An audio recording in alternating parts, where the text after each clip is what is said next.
What's up guys, Coach Brett Contreras here. Today I'm going to go over the Viking Press, which I really want to stress for strength coaches or anyone who's prone to experiencing shoulder or low back pain with standard military presses.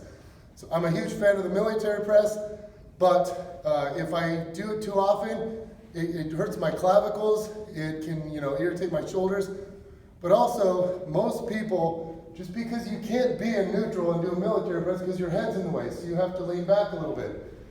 But with the military press, most people, as they rep to failure or approach a 1 rep max, they end up leaning more and more. So some people end up getting lumbar hyperextension related back pain. So if you're in this category, or if you just want to try something new, here's what I want you to try, the Viking Press. Now, it costs some money, so obviously, there's an extensive setup required, but if you're a gym enthusiast like me, maybe I'll inspire you to make a couple purchases. This is the Viking Press attachment. Now, I got this from Elite FTS.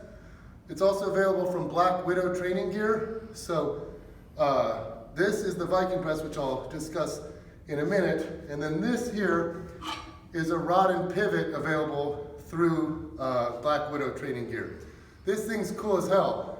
I don't use this because I've got an adjustable landmine unit, which I believe I got from ETE, but I'm not sure because I got it at like a secondhand store, but I think ET was the manufacturer.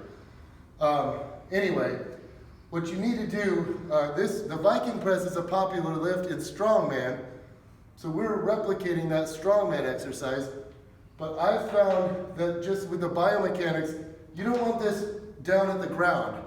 You don't want this in a normal landmine, ground apparatus, because you'll start out and it's so angled you end up pushing outwards. You want this to replicate overhead pressing, and so you want a consistent torque angle curve on the shoulders. So if you notice, I have this a little bit higher than shoulder level. It's like middle of my head, right? And you'll see what that looks like once I perform the exercise. But let's say you don't have one of these, you can buy the rod and pivot. And what this does is this you'll use in the power rack, and you can put this, so the barbell fits through here, so you'll have it out like this, but this guy, you can get these in different diameters to match the safety pin that your power rack has. So imagine this going through a safety pin and just swiveling like that. And then you can use a clip on one end, and use the squat stand on the other end, and you can go like that. Now, I don't use this because A, because I have this, and B, I've got the suspension straps, which I like more than the safety pins. But again, this is available through Black Widow Training Gear, and then I'm going to take the Viking Press. Once I perform this, I have the option of using narrow neutral grip, wide neutral grip, or pronated grip. I've only stuck to narrow neutral grip. So I've got a squat stand. Tighten this down. I have a squat stand here, and I position this real close to the end here.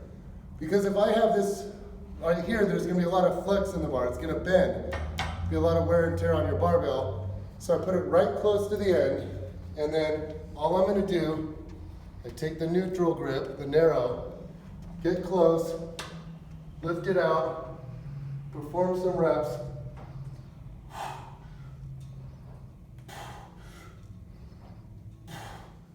Come down, voila. So once again, this is the Viking Press. Key features, make it hinge from up high at mid-head level. As you come up, push through, and make sure you get full extension. I like the narrow neutral grip, and what you'll find is you're not going to hyperextend with these, even when going super heavy and even when repping to failure. So please give it a try and let me know what you think.